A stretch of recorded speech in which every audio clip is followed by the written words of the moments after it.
Bapak Ibu, saudaraku yang terkasih dimanapun berada, saya menyampaikan sebuah renungan singkat yang bertemakan mengapa kasih menjadi dingin. Saya membacakan satu ayat firman Tuhan dari Injil Matius pasal 24 ayat yang ke-12. Dan karena makin bertambahnya kedurhakaan, maka kasih kebanyakan orang akan menjadi dingin. Saudaraku yang terkasih, tanggal 17 Mei yang lalu, dalam sebuah video, saya telah mengemukakan dari 7 agama seperti agama Buddha, Yudaisme, Hindu, Konghucu, Zoroastrianisme, Kristen, dan Islam sama-sama memiliki ajaran yang paling mendasar, yaitu tentang kasih.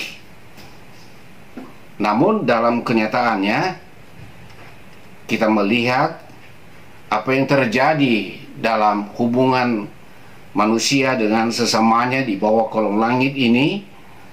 Seringkali terjadi kekerasan, tindakan penganiayaan, dan membunuh sesama, melakukan perbuatan-perbuatan yang tidak bermoral. Mengapa hal itu terjadi? Mengapa kasih orang menjadi dingin? Yesus telah menandaskan bahwa yang menyebabkan kasih menjadi dingin itu adalah kedurhakaan, yaitu kehilangan kehangatan kasih antara manusia.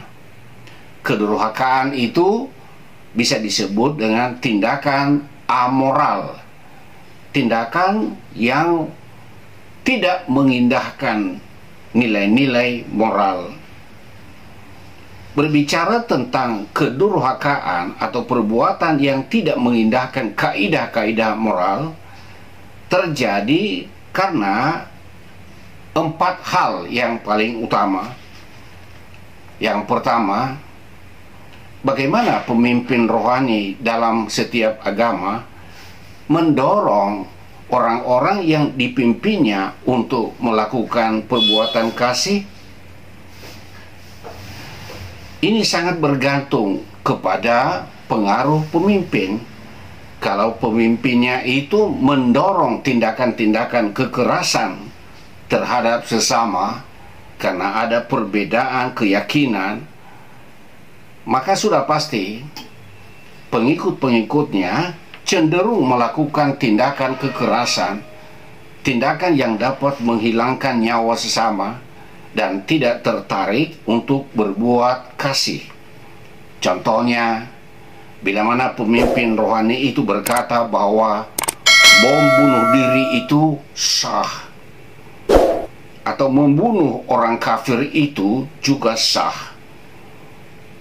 Ada hal yang menarik bagi para pelaku bom bunuh diri atau membunuh orang kafir, karena nanti saat mereka mati, mereka langsung masuk ke surga dan ada 72 bidadari di sana yang telah siap melayani kehidupan seksual mereka.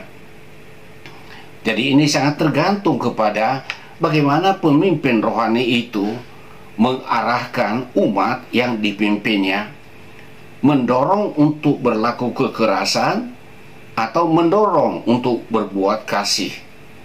Yang kedua, bagaimana pemimpin rohani itu memberikan teladan baik dalam perkataan maupun dalam tindakan.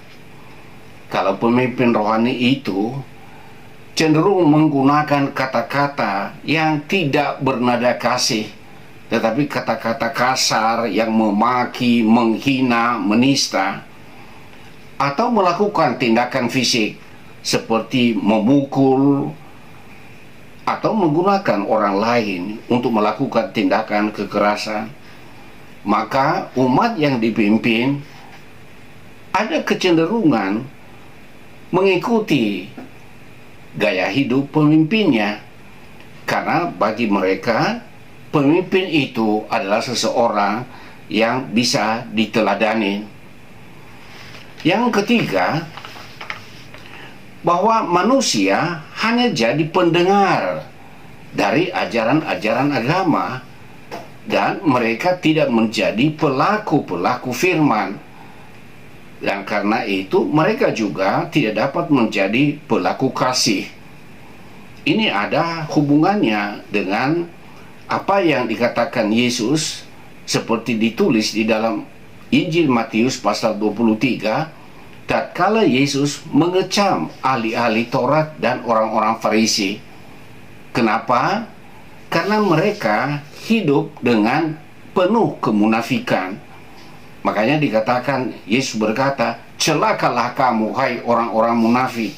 Mengapa Yesus mengatakan demikian? Karena mereka hanya melakukan kegiatan ibadahnya secara ritual belaka, tetapi apa yang menjadi inti daripada ajaran itu, yaitu tentang kasih, mereka tidak melakukannya. Dan yang keempat dan yang terakhir, manusia itu hatinya sudah mengeras dan tidak bertobat. Ia memiliki hati seorang yang durhaka.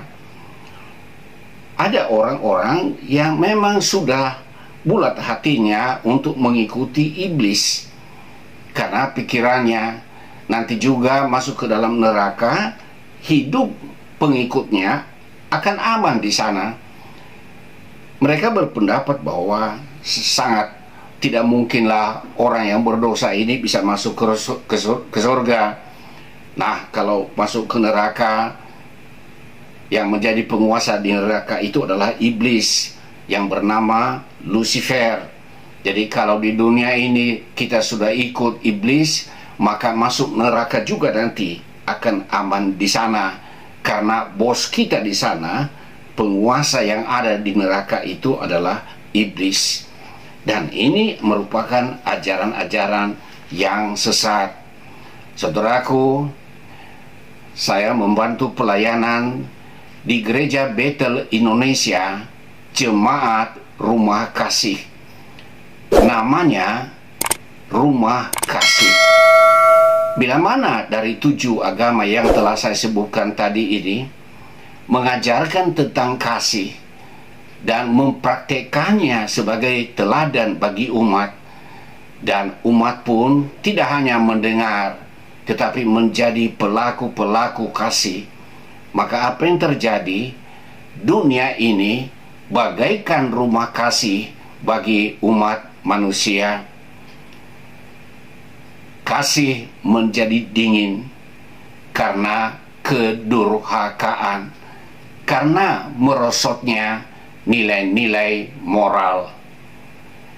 Kiranya renungan singkat ini bisa mengingatkan kita semua sejauh mana kita menjadi teladan bagi umat dan menjadi pelaku firman, secara khusus mengimplementasikan ajaran kasih di dalam agama, dalam kehidupan sehari-hari, dalam kehidupan interaksi sosial, dan dalam kehidupan berbangsa. Tuhan memberkati kita semua.